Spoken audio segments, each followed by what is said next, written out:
UFC Fight Night Cannonier versus Borralho is this weekend. We've got your full fight card breakdown coming right up.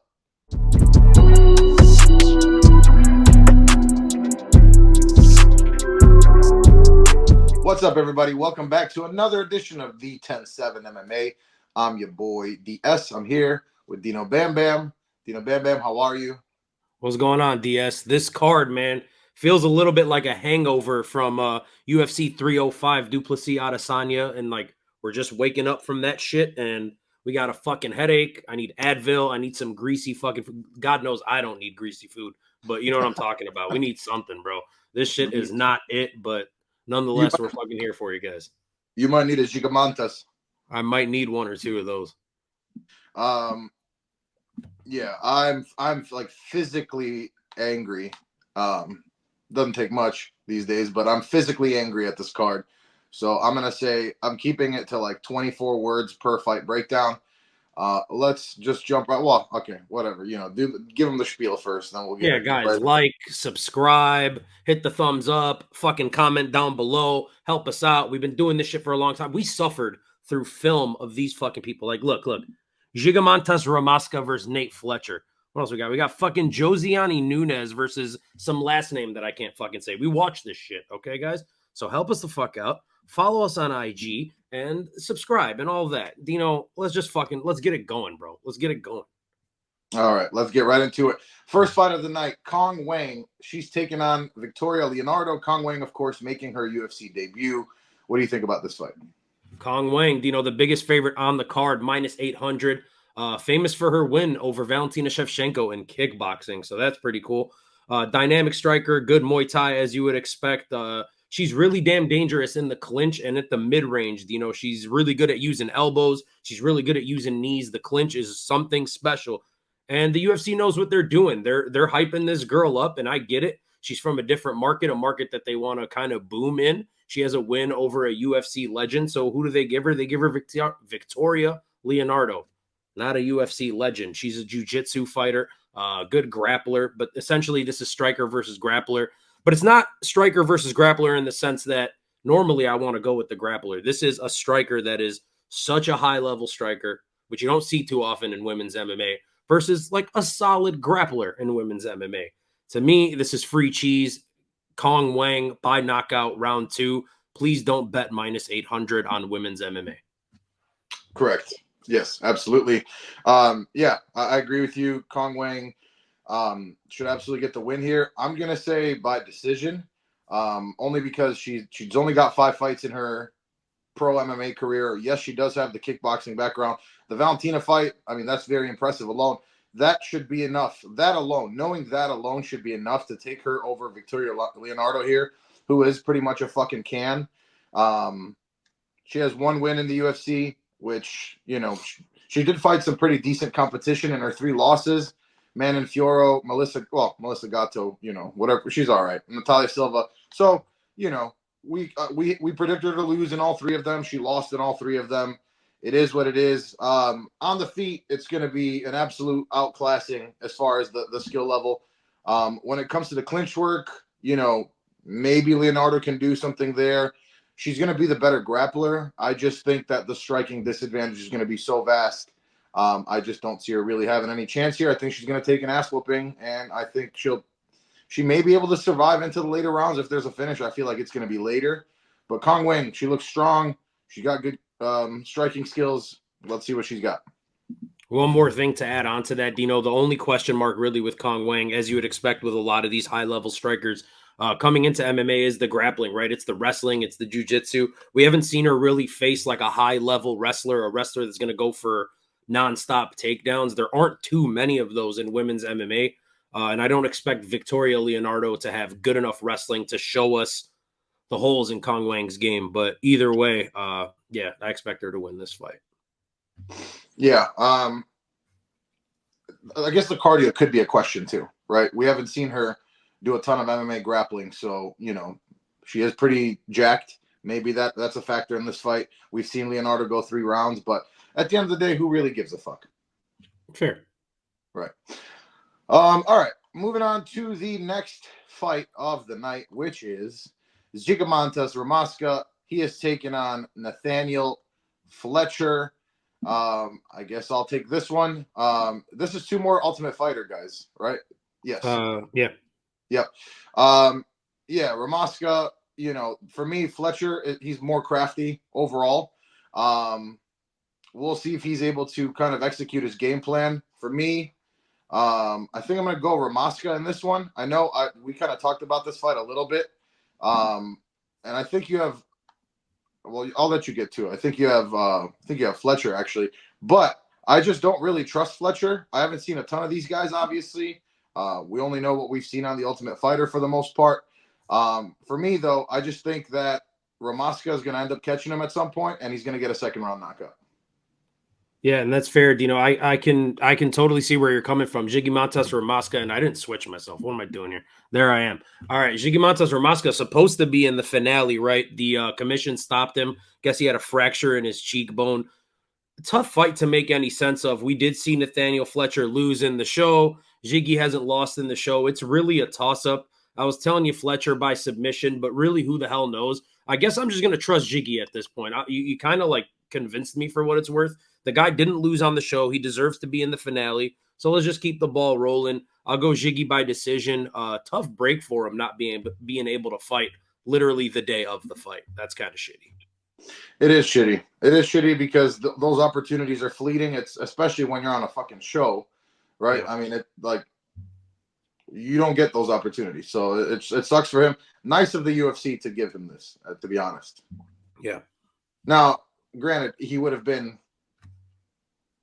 It's fine. It is what it is. I like it for him. Let's see what he's got. I hope he wins. Also, Nathaniel Fletcher does not look even dangerous. Yeah, I mean he's got some good sub skills. No, I know. I'm just saying, like, as a guy, like you look at him and you're like, who's this little guy? Right. I mean, he's a little guy. What do you want from him, DS? Not much. All right, moving on. Next fight of the night, we've got our second women's fight. It's Josiane Nunes. She is taking on Jacqueline Cavalcanti. What do you think about this one? All right, 2 strikers in this one, but very different style of striking. For Jacqueline Cavalcanti, she's a striker who likes to push the pace, Dino. She likes to overwhelm her opponents and kind of push forward. She's really long for the division, and she uses the range pretty well. She's aggressive. She does like to sometimes trade in the pocket, and that could be to her detriment against Josiane Nunes, right?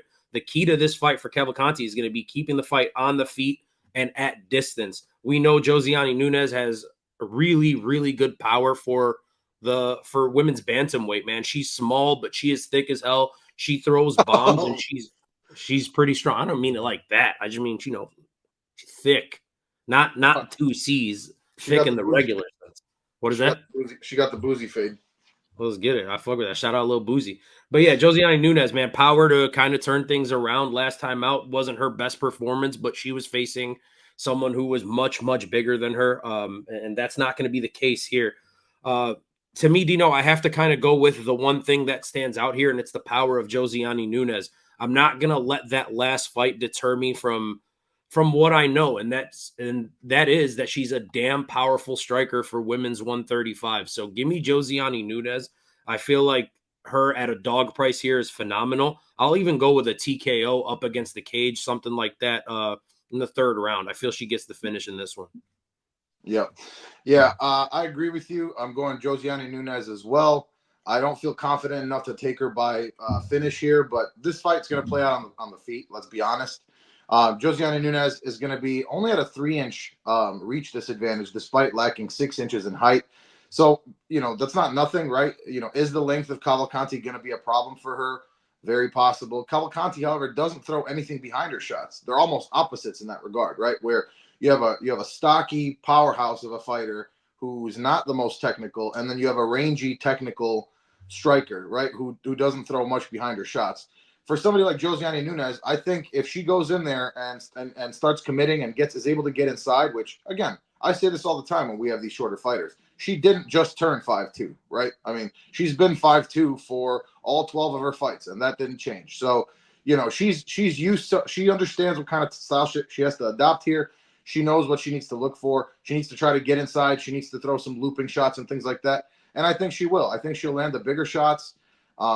I'm not super comfortable taking her by finish. Cavalcanti, may be able to stay out of range, a lot of the time. But for me, yeah, Josiane Nunes, she hits hard. She hits like a dude. I agree with you, except I'm going to go by decision. Shout out the Boosie fade.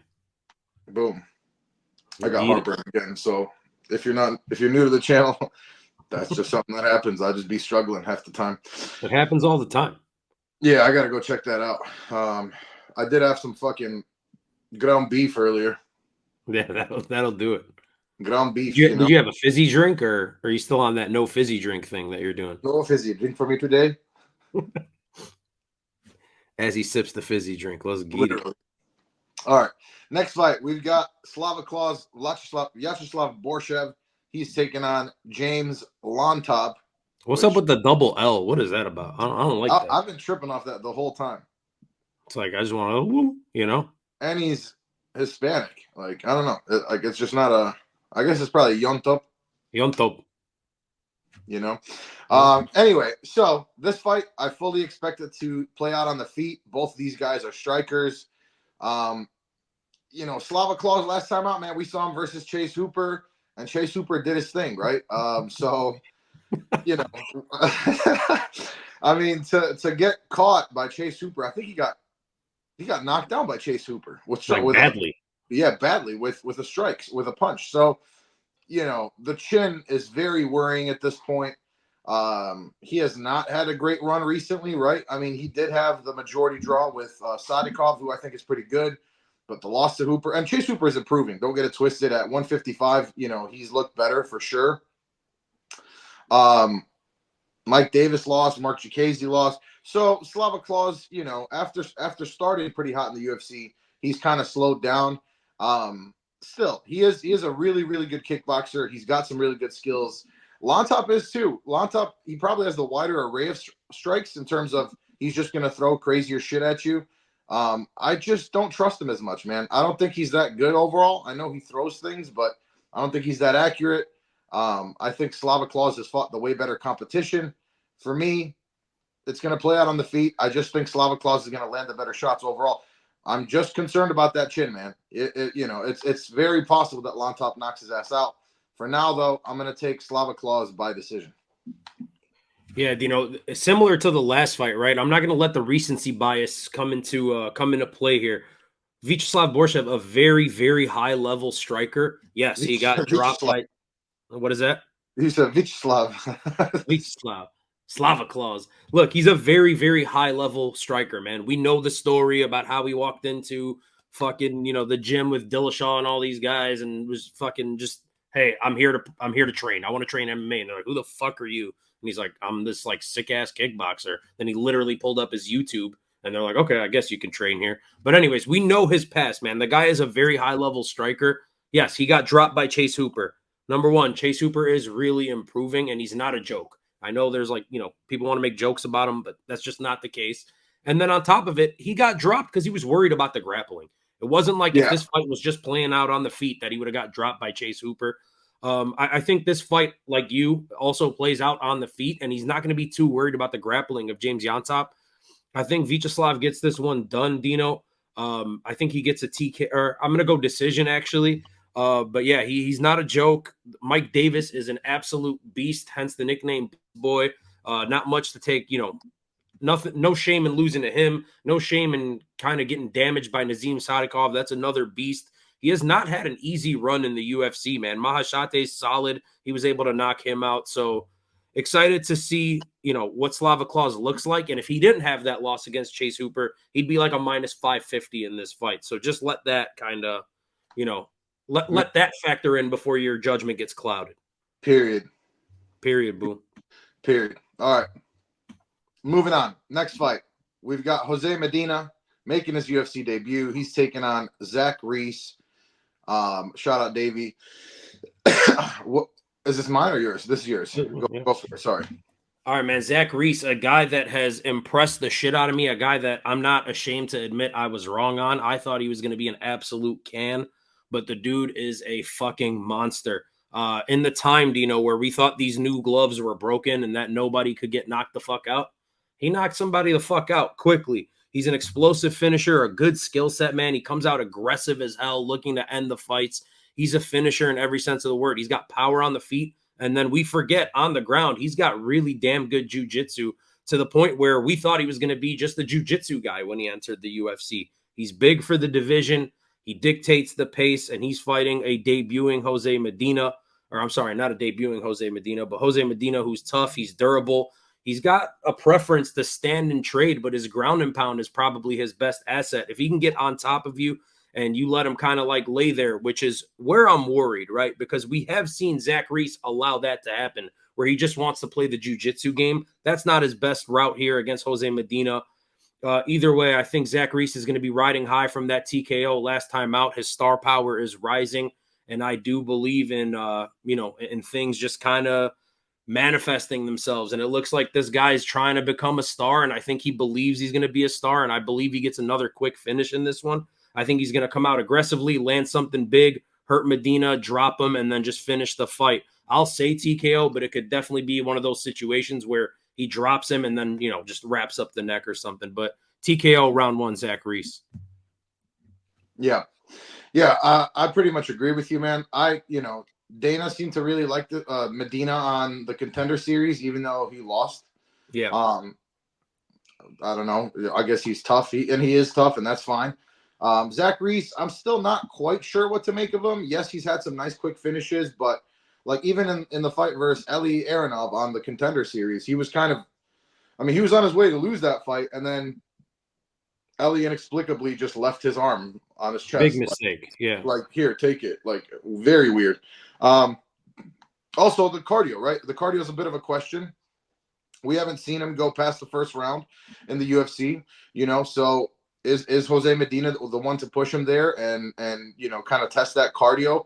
I personally don't think so. For me, Medina, he's got decent boxing, but I just think Zach Reese is going to overwhelm him, right? I don't see Medina, outboxing Zach Reese enough to put some pressure on him. I expect Zach Reese to be the aggressor in this one.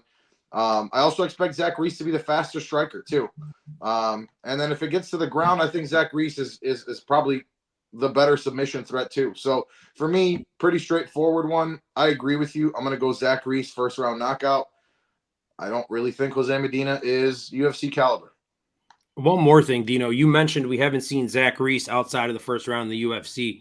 He hasn't been outside of the first round in his professional career yet. So that's definitely right. A question mark, right? So the minus 400 might be a little outlandish until we get some of those questions answered. But yeah, shit. I mean, the dude comes out there and he finishes everybody. So we'll see, man. Yep. All right, moving on. Next fight of the night, we've got Denis Buzukja. He is taking on Francis Marshall. This was supposed to be Danny Silva. And if it was Danny Silva, I personally did have Danny Silva winning that versus Denis Buzukja. I just think he's more dynamic as a striker. Denis Buzukja, too counterable at times, eats too many shots. But that being said, Francis Marshall, totally different beast. I think this is going to bode well for Denis Buzukja. Much tougher matchup. Now coming in, short notice fighter, and on top of that, a worse fighter in my opinion. I kind of think that he's better everywhere, to be honest with you, at this point. Denis Buzukja, that is. Well, actually, no, I'm sorry. Marshall's going to be the better wrestler. Let's say that. To me, that's really the one shot that Marshall has is to use the wrestling. But Denis Buzukja is not a scrub, right? He's first of all, he's not super easy to take down. When you have big height discrepancies and leverage discrepancies, things like that, fine. That's a little bit different. But Buzukja's got fast hands. He's well-rounded. He obviously trains with a great team. There's no chance in hell I can pick Francis Marshall here. I think that Buzukja is going to be putting the pressure on him. I don't see Francis Marshall being the aggressor here. Cardio-wise, Denis Buzukja is pretty good, right? As many strikes as he throws. My only concern with him really, man, is that he does eat shots, but Francis Marshall is not great on the feet. So for me, I'm going to go with Denis Buzukja. I'm going to say second round TKO in this one. Cool. Look, Dino, here's the thing, right? With Francis Fire Marshall, obviously this fight is on short notice for him. Denis Buzukja was in camp. As you mentioned, he had a fight lined up.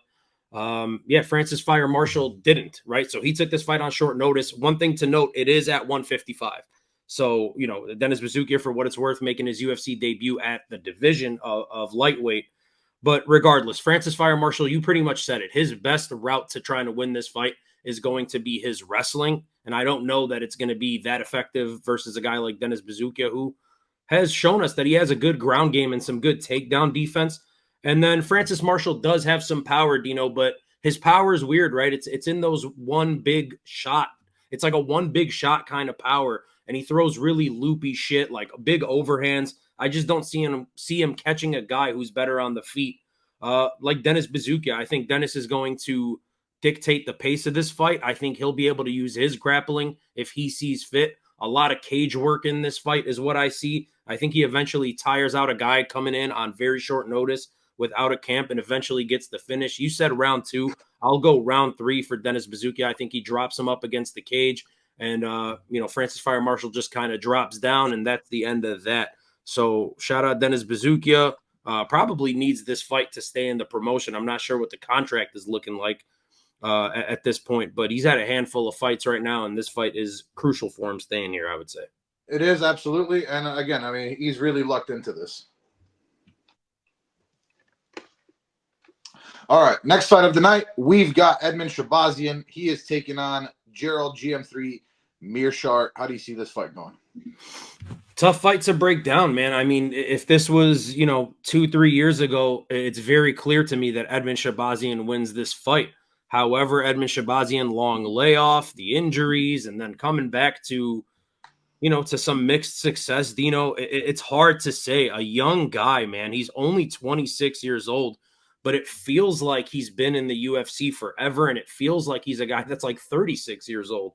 Definitely not the case. But regardless, an impressive win versus AJ Dobson last time out. Edmen Shahbazyan, a dynamic striker.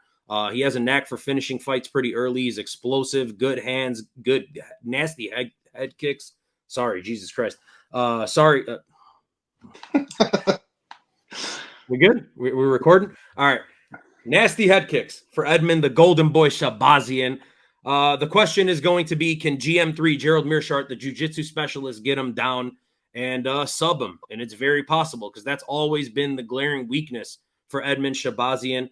But look, Dino, with GM3, he's such an unpredictable fighter. He feels like the poor man's or like the Temu version of Paul Craig to me, right? He's there to beat up prospects. He's there to just take wins from people when they're probably better fighters than him. He's a tough dude. He's a veteran. I just have to trust Edmen Shahbazyan, man. He's only 26.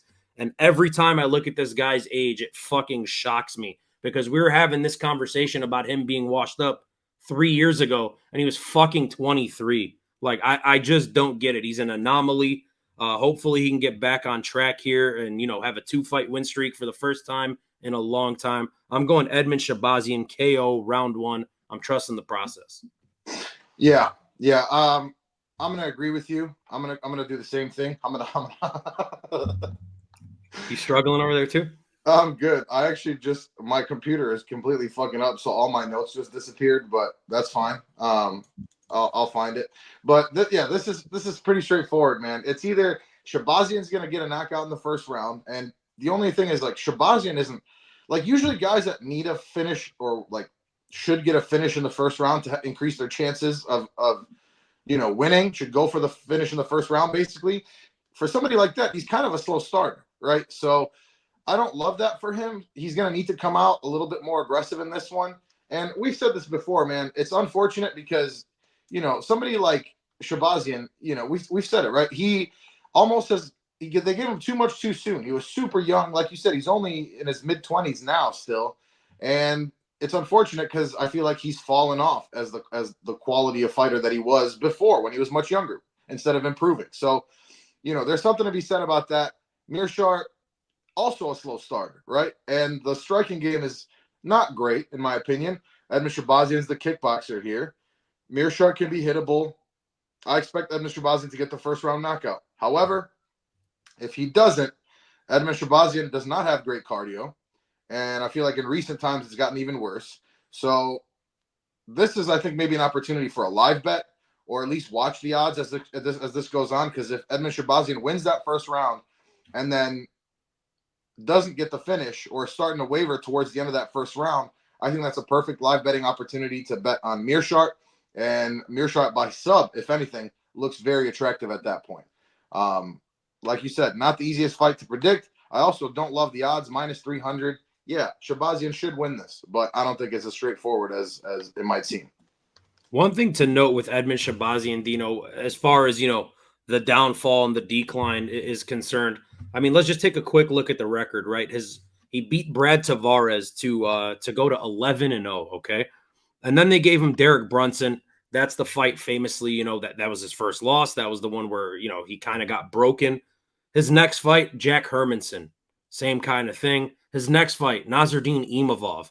Then he finally gets a win over Dalcha Longiambula, who is a big, imposing dude. And then they feed him to Anthony Fluffy Hernandez, man. So his 4 losses in the UFC and his 4 losses in his career, maybe we didn't know it at the time. And for some of them, we actually did. But these are top of the food chain guys, man. These are all ranked fighters in the middleweight division. These are all guys that went on to go way higher than when they first fought Edmen Shahbazyan, in theory, right? Except for Jack Hermanson, who's still in the top 10, though. So tough, like just a tough road for a kid that's 23 years old is all I'm trying to say. Yes, absolutely. Kind of like, what's his name? Andre Fili, right? Too much too soon, maybe. And it stunts their growth. It is a genuine phenomenon that happens, right? When you give these fighters too much too soon, their chin goes, or their cardio goes, their confidence. A lot of the time with young fighters, it's mental more than anything, right? So if the mental goes, man, that can be tougher than anything else to build up. And brother, I could tell you that from experience, not necessarily in fighting. Just as life kicks my ass, as it continues to kick my ass, it gets harder to get back up, brother. But I'm getting up. Let's go. Gotta get on that horse. Get back up. I got the horses in the back. Hey. Remember how hot was that song when it came out, huh? Oh, it was absolutely bussing, as the kids say. It made me feel really skibbity, which I wasn't skibbity at the time because that didn't exist. Right. I was skibbity. Skibbity Riz. Type shit. Sigma type shit. All right. Anyway, moving on. Next fight of the night, we've got Michael Morales. He is taking on Neil Magny. Man, this feels like such a fight that Neil Magny's gonna win. like Michael Morales is undefeated, 16-0, has looked really good. As I think he's from Ecuador. I'm pretty sure, right? Yeah. Ecuadorian, he's like he won some sort of wrestling tournaments, or like he's a national champion in Ecuador, something like that. He's a really good striker. I love his 1-2s, really good straight punches. He's only 25 years old. He looks like he's got good power. So literally like everything, and he's fighting a 37-year-old Neil Magny. So, I mean, everything points to Michael Morales should win this fight, right? In the grappling, maybe Magny has the advantage, but I don't really think so. You know what I mean? I think as far as the offensive grappling goes, Morales should have the advantage there too. The only thing that I could see Magny maybe being better at, and again, as he gets older, this isn't going to be the case at some point, is the cardio, right? And obviously the experience level. I mean, we've seen Magny in there with everybody.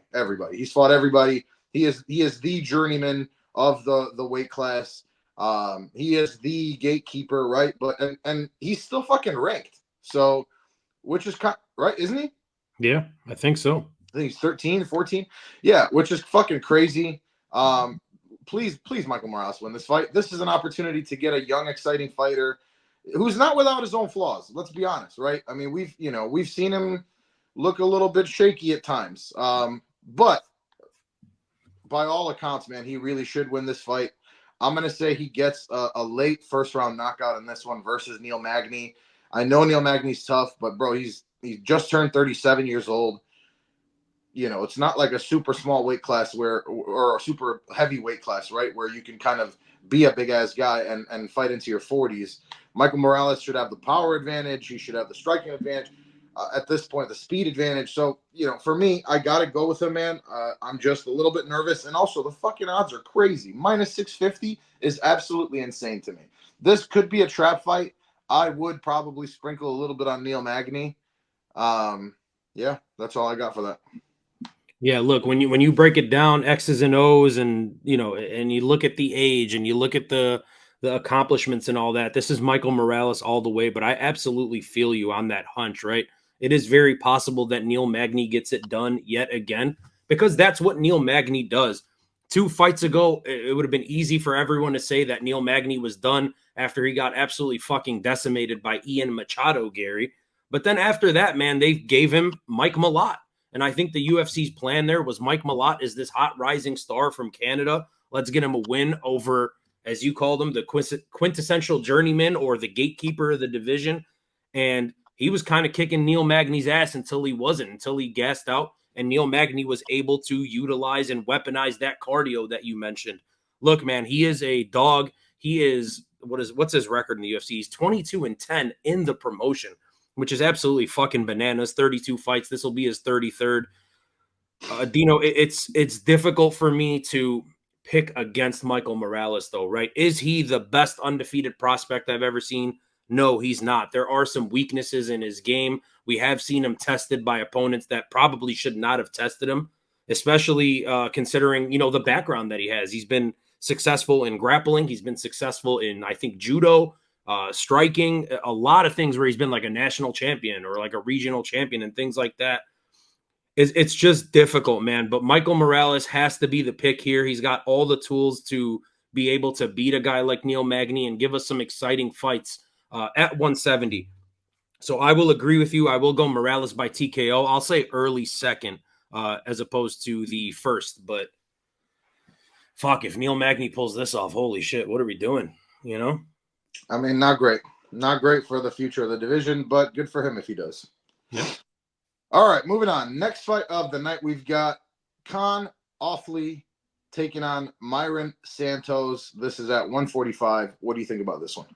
Yeah, the tough finale here. Kaan Ofli, who we saw coming out pretty damn aggressive, man. That first fight that he had, he utilized a lot of grappling. He did the whole Khabib thing where, you sit the opponent up against the cage and get their legs crossed where you look like a fucking mermaid. So that was pretty cool. But look, he's very well-rounded, man. He comes with a kickboxing background. That was his specialty.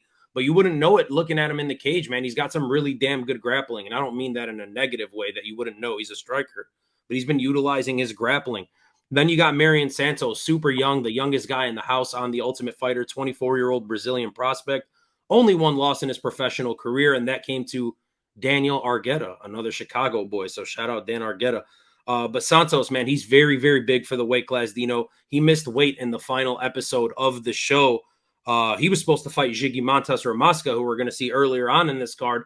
Ziggy was like, it's cool. Don't worry about it, brother. We're here to make our dreams come true. I don't mind the weight miss. Let's just get this fight going. And then, of course, as fate would have it, they're like, nope, Ziggy, you can't fight. So he ended up fighting the Mexican dude. I forget his name, the Olympic wrestler. Ended up beating him to a decision. He's young. He's dynamic. Has some finishing ability, even though we didn't see it on the show.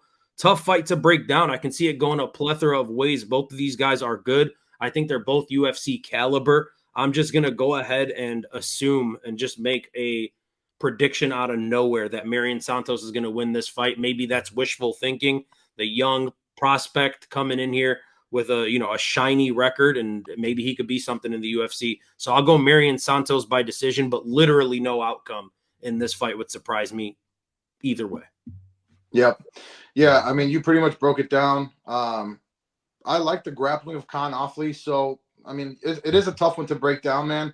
But the 10-fight win streak, it's impressive. And like you said, I do think both of these guys passed the eye test. They passed the sniff test.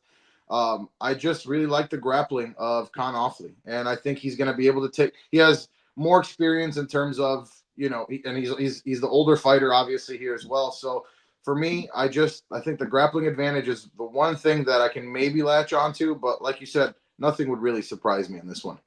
Yeah, and Mairon Santos, a pretty good grappler himself, I mean, he's not much of a submission threat, but a solid fighter. I hope these two put on a show, and I could definitely see the UFC being one of those situations, so long as there's not like a violent, quick finish that both guys get in. Yeah, absolutely. All right. Next fight of the night. It's another tough finale. We've got Ryan Loder. He is taking on Robert Valentin. man, another one that's tough to predict, right? Both guys have looked good on the Ultimate Fighter. Valentin, you know, we saw him get a quick knockout, and he also got a quick submission as well. So, but one thing that we really haven't seen is we really haven't seen him struggle at all in fights. We haven't seen it kind of. It's not. I'm not saying it all came easy to him, and maybe he's the one that made it happen, right? But we haven't really seen him take much damage, right? Sometimes you gotta like look. This is an extreme example, but look at a Brock Lesnar, right? He's a big ass dude. He can dish it out, but when he started taking some shots, the dude did not like getting hit whatsoever and just absolutely folded. So, you know, is that going to be the case here? I don't know. Ryan Loder is a wrestler. He got a nice submission in his first fight, and then he went to decision with the other fight. But, man, he's also pretty damn good. I think both these guys also kind of passed the eye test for me as well. Both of these guys do like to fight on the ground, so I do expect to see some takedowns here. We'll see. How is their takedown defense? Because oftentimes when you have two guys who like to take it to the ground, the takedown defense isn't as good, and maybe one of them ends up in a worse position. I've gone back and forth on this one, man. I think Valentin maybe has more power, right, and more finishing ability on the feet. I like his striking better. But, man, Ryan Loder, he might be the better wrestler, right? So it's kind of tough to say because, like I said, we haven't really seen Robert Valentin in any negative or bad positions. So, man, I'm leaning to just taking the plus money here because I think this one could be kind of even.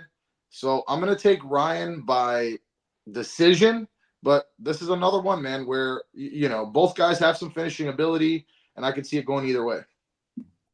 Yeah, look, Dino, I'm going to be sorry, I'm going to be rooting heavily for Ryan Loder. Anytime, or I would say the vast majority of the time, we have an American versus some foreign dude, I'm going to be leaning towards rooting for the American. And Ryan Loder with some really damn good wrestling, heavy grappling. Like he remains heavy on top, which is great. But like you said with Robert Valentin, man, we haven't seen him in any like terrible predicaments. In the second fight, he was rocked and kind of wobbled to the chicken dance, but then immediately got the sub right after that.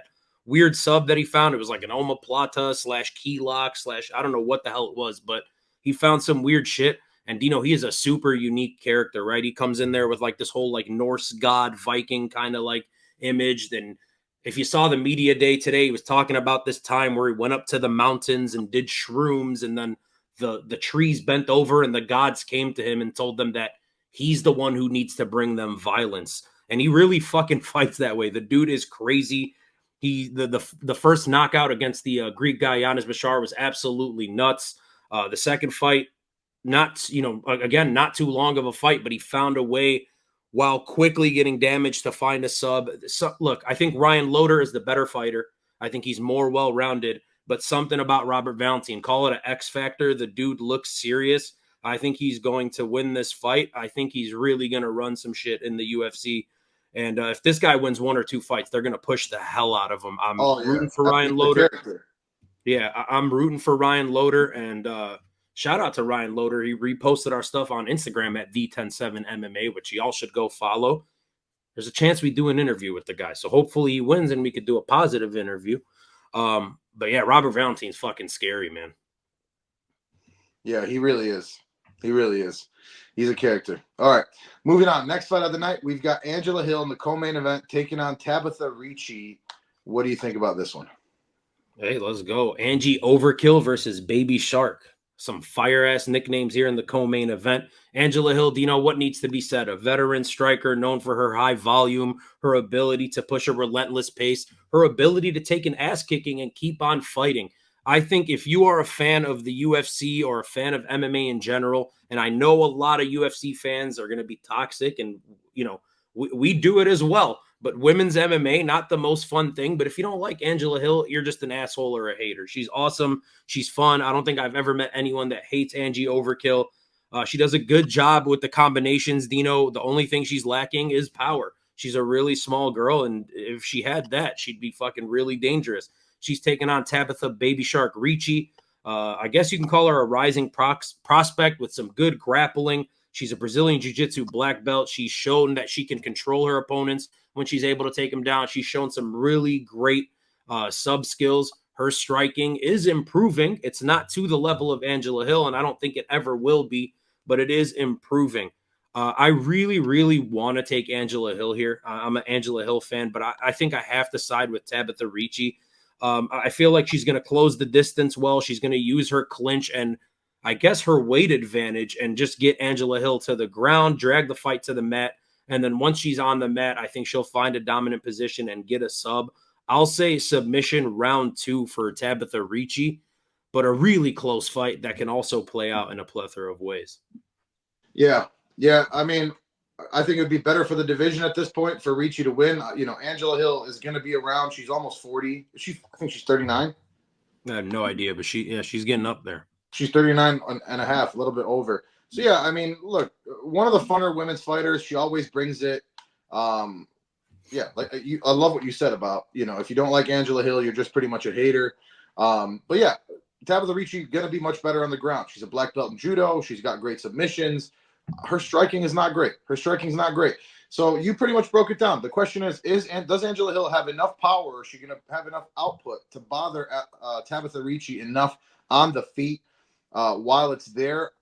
The other thing, too, is Angela Hill's takedown defense is pretty damn good, man. And yes, she's 39 and a half, but I've been really impressed with her in the last 2 fights. She got her first submission victory in her last fight. I'm going to go with Angie. I'm going to go with her. I'm going to go with her by decision. But like you said, man, Tabatha Ricci, very live. Overall, man, this card is not good for betting whatsoever. I don't think I'm going to be betting this card at all. Yeah, it's definitely a tough card to bet. This is a pick'em, and it's number 11 versus number 9. This fight could play out a ton of ways. I'm with you, man. I have no idea. Maybe some money on Ryan Loder at the plus money there, and then you had one earlier on in the card where you were like, I don't hate sprinkling on somebody. I don't remember who it was, but there was a plus money guy there. Like I might sprinkle on that. Regardless, I'm not betting very much on this card either. I am a degenerate, so I'll probably be doing some live betting and shit like that, but I don't love it. Yeah, well, yeah, sure. Maybe something like that, but I don't see a parlay here. You know what I mean? Legit. Yeah, I'm with you. Because the main event's not easier either. Huh? The main event's not easy either. Oh, no, it's not. Yeah. No, it's not. And, of course, the main event is Gerald Cannonier versus Caio Borralho. This is a big step up in competition for Caio, right? I think it's unfortunate for Cannonier how things have played out, There was a time where, a good man, an honest man, a just man, you're a just but not cruel man. Shout out Sir Davos for that, by the way. Where you would have said that he was next in line for a title shot, right? And especially at his advanced age at this point, and it's unfortunate. Then, of course, instead, they gave him Imavov and what seemed to be basically for him like a title eliminator. Of course, he got knocked out in that one. Unfortunate for him. You never like ending too. Unfortunate ass ending, yes. With Jason Herzog doing his fucking thing. Yeah, early stoppage, call it what you will. But yeah, just, he got kind of screwed, man. He got really kind of screwed. Is he the funnest fighter? No, he's not. I'm sure the UFC wants Caio to win. He's fighting out of Fighting Nerds. Obviously, one of, they got Gene Silva, they got him. It's one of the fastest growing, fastest up and coming gyms in all of MMA. I've been very impressed by them overall. Man, this fight is tough. It's tough, right? Because we haven't seen Caio take on anybody of the caliber of Gerald Cannonier, who, fought for the title, who has been at the top of this division for a long time. Yes, he beat Paul Craig last time, but Paul Craig, fought at light heavyweight for most of his career. Paul Craig is a specialist, right? Abbas Magomedov, yes, he beat him, and that was a pretty good win. But Abbas Magomedov is not what the UFC tried to make him out to be, right? He's got a win over Alexeychik, Muradov. The Petrosian win's pretty good. So he's got some decent wins, but this is a distinct tier jump, right, in terms of the level of competition here. So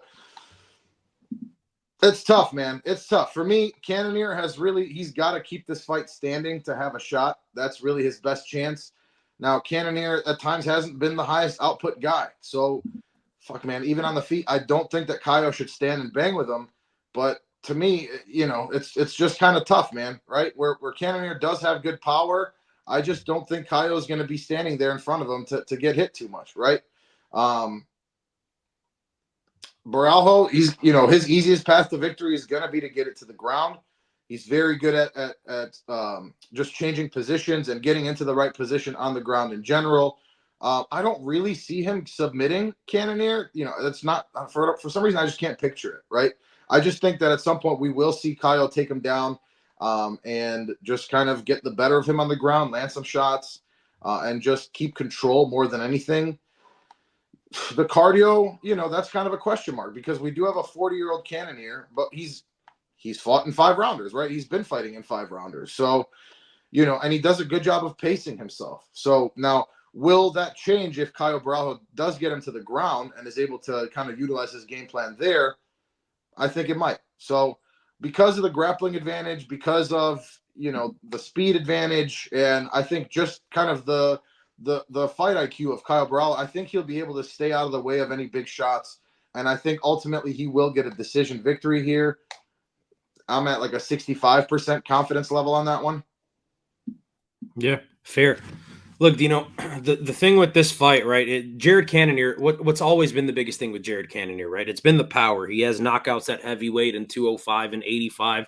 He's famously, I think the second person, him and Conor McGregor, to have finishes in 3 weight divisions in the UFC. But man, he's 40 years old, right? And a tough break for him last time out, an early stoppage, and he probably deserved the title shot versus Sean Strickland in January instead of Dricus du Plessis. But, that's how the cookie fucking crumbles sometimes. And this is where we find ourselves. Caio Borralho, a guy that has been, rising quickly through the rankings, man. Since his Dana White's Contender Series fight, the dude has been on an absolute tear in the UFC. He's 6-0. And lately he's been getting some finishes, right? I mean, two out of his last 3 fights were finishes. Look, Caio Borralho may not be the level of finisher you would expect for a guy at this weight class, at the top of the weight class to be, but he is dangerous everywhere. He's got some power. He's a big dude. We met him in Vegas. I was kind of shocked at how, thick and sturdy he was. But Jared Cannonier is a big ass dude as well, man. Obviously he used to fight at heavyweight. Tough fight to break down. I really do like Jared Cannonier. I think I've made that clear in former videos, including the one where, I talked about Herzog. I just think Caio Borralho is going to be too dynamic for him. He's going to be able to mix it up very well. I think he's going to take him down multiple times throughout this fight and definitely do it early on in the fight. And then the great equalizer for Jared Cannonier, that power. I think it's starting to wane, man. It's not the same as it was 3-4 years ago. So I am also going Caio Borralho. I'll also say unanimous decision. I think a lot of this fight is going to be spent with Caio Borralho in half guard and just kind of weighing on Jared Cannonier, tiring him out and using some ground and pound. I wouldn't be surprised if we see a submission from Caio Borralho. So I'm going to sprinkle on that, speaking of betting. But yeah, just a tough situation for Jared Cannonier to be in, man. There's in an alternate universe, Dino, he was rematching Izzy last week. You know what I mean? So yeah. It just is what it is, dude. Good luck to both of these guys, both fun dudes. Also, I think Caio Borralho is the owner of Fighting Nerds. I don't think he's just fighting out of there. I think he owns it. So yeah. Let me ask you this: if he wins this and he gets that ranking, obviously, who's a fighter that you would like to see him against next? What's funny is the UFC seems to like Caio Borralho a lot, so I think a big push is in order at that point. He might be one fight away from the title at that. Let me just get these middleweight rankings here. Man, I wouldn't hate him and Imavov in some sort of a title eliminator. If you want to give him, because you got to think he's going up to 5. Yeah, it's got to be Imavov, man. That would be a fun fight. Those two, title eliminator, get some fresh blood at the top of the division. If you want to give him a veteran, you give him a guy like Marvin Vettori on his return, and you still make that a title eliminator for him, not so much for Vettori, but I think Imavov's perfect. Do you think that's a tough fight? That's a tough one for him too. I think that's a tough matchup. I think it's a tough matchup for both guys. A fight that I would love to see headlining a UFC Fight Night card. And it also fits on any pay-per-view on the main card. So definitely a badass fight more for of a the feel, division. like you said, for a main event of a fight night. I feel like for sure. And Caio Borralho's got the look, Dino, for what it's worth. He's a Brazilian dude. He's kind of good looking. He's got the fucking glasses. You said he's friends with Gene Silva and all these fucking characters at Fighting Nerds. So I could definitely see the UFC wanting him to win this fight and trying to push him towards the title. And I don't hate him and Dricus as a fight. He's been talking some shit about Duplessis and his fighting style. I don't hate that matchup, man. I think it's fun. It's intriguing. Both guys that are well-rounded. So who knows? But either way, I'm glad we're done talking about UFC fucking Apex 97 or whatever the fuck card this is. And we get to move on with our lives. We have an off week next week, and we come back to some fun shit. Boom. Gilbert Durinho Burns, the next card. So let's get that. Saw his son of a brother last week. Give the fuck up again. That's what happens. DS. Fuck. Anything else? Nope. All right, guys. That is DS. My name is Dino Bam Bam. We are the 10-7 MMA. If you guys enjoyed, help us out. Algorithm building fucking activity. Go down there, comment on who you want to win. God knows you probably don't want anyone to win on this card because it's fucking boring. And if that's the case, let us know that. Click the thumbs up. Hit the subscribe button. Follow us on the gram like the thing at the fucking bottom says at the 10-7 MMA. We're always putting shit up with fighters and then talking shit to people. Excuse me. That's the truth. So anyways, guys, he's DS. I'm Dino Bam Bam. We're the 10-7 MMA. Thank you so much for watching. Peace.